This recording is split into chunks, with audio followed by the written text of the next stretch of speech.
All right, welcome to The Explainer. Today, we're diving deep into a story that almost everyone knows and loves, The Little Prince.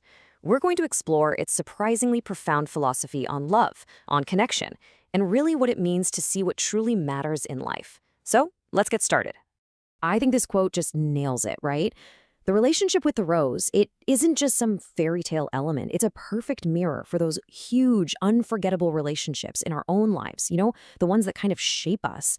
It's a story that's beautiful and messy and complicated, and it all kicks off on this tiny, distant planet. Okay, so our journey begins on the prince's home turf, asteroid B612. Picture this. It's a small, pretty isolated world, and it's here that he stumbles into a relationship that's going to define his entire story, one that's both incredibly beautiful and painfully confusing. And this is really about the two sides of love, isn't it? On one hand, you've got her beauty. She's totally unique on his planet, and he is just head over heels for her. But then you have her thorns, and I'm not just talking about the pointy things on her stem. I mean her pride, her vanity. Her words confuse him, they hurt him, and he just can't figure out how someone so captivating can also be so difficult. So what does he do? He's completely overwhelmed, and, he's too young to really get what's going on. He can't see past those thorns, and so he does what a lot of us do when we get confused and hurt. He runs. He just leaves. And this decision is what kicks off this incredible journey across the universe, a journey where he's finally going to learn the lessons he just couldn't grasp back home. So the prince travels from planet to planet, meeting all these strange, lonely grown-ups, and it's all pretty bizarre.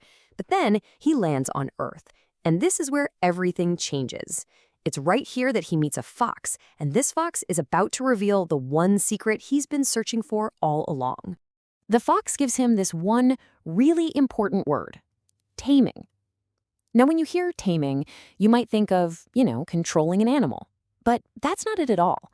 In the world of The Little Prince, to tame something just means to establish ties. It's all about that slow, patient process of building a real, unique connection with someone. And what happens during this process is kind of magical, actually. The fox breaks it down like this. He says, right now, to me, you are just one of 100,000 boys. Basically, you're a stranger. But if you tame me, then we shall need each other. See? That's the shift. And after that, to me, you will be unique in all the world. They go from being just anyone to being someone absolutely irreplaceable. The key is, they become unique to each other. Okay, so the prince has this brand new way of thinking, thanks to the fox. And then, bam, he has this huge light bulb moment.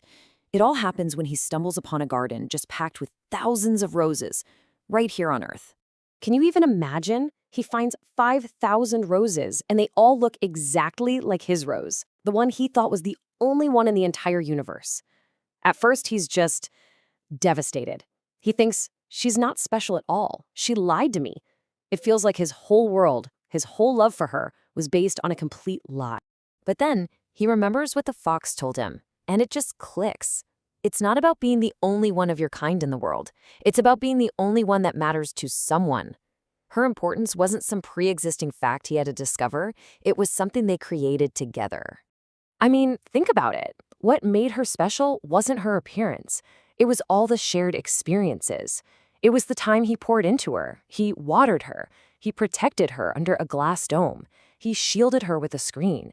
He listened to her complain and brag, and maybe most importantly, he even listened to her when she was silent. He had tamed her, and she had tamed him. That's what made her his rose.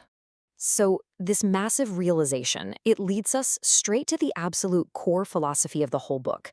This is the biggest secret the fox shares, and it's a completely different way of looking at the entire world. And there it is, the line you've probably heard a million times. The prince had been judging his rose with his eyes, right? Focusing on her vanity, her thorns. But the fox teaches him that the truly essential things, the love, the connection, the shared time, you can't see that stuff. You can only feel it with your heart. So the prince learns there are two ways of seeing. There's seeing with your eyes, which is all about the superficial things that the adults in the story are obsessed with, numbers, appearances, thorns. But then there's seeing with your heart. And that's about seeing the connection, the shared history, the love, all the stuff that's actually essential.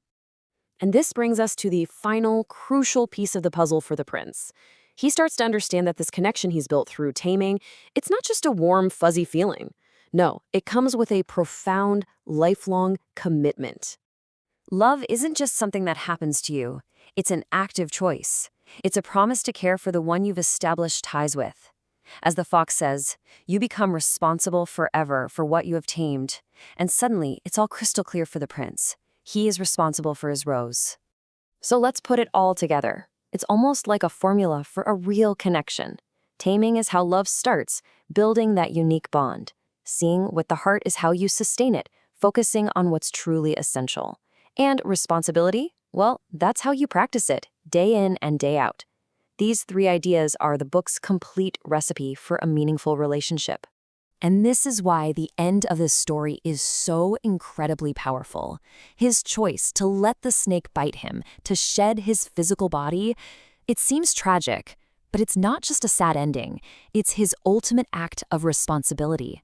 It symbolizes his unbreakable promise to return and care for the one he loves, no matter what it cost him. And so, the Little Prince leaves us with this question, turning it back on us. It's urging us to look past the superficial things in our own lives, to see with our hearts, and to recognize and cherish those unique, irreplaceable connections we've spent our own time building. So, who's your rose?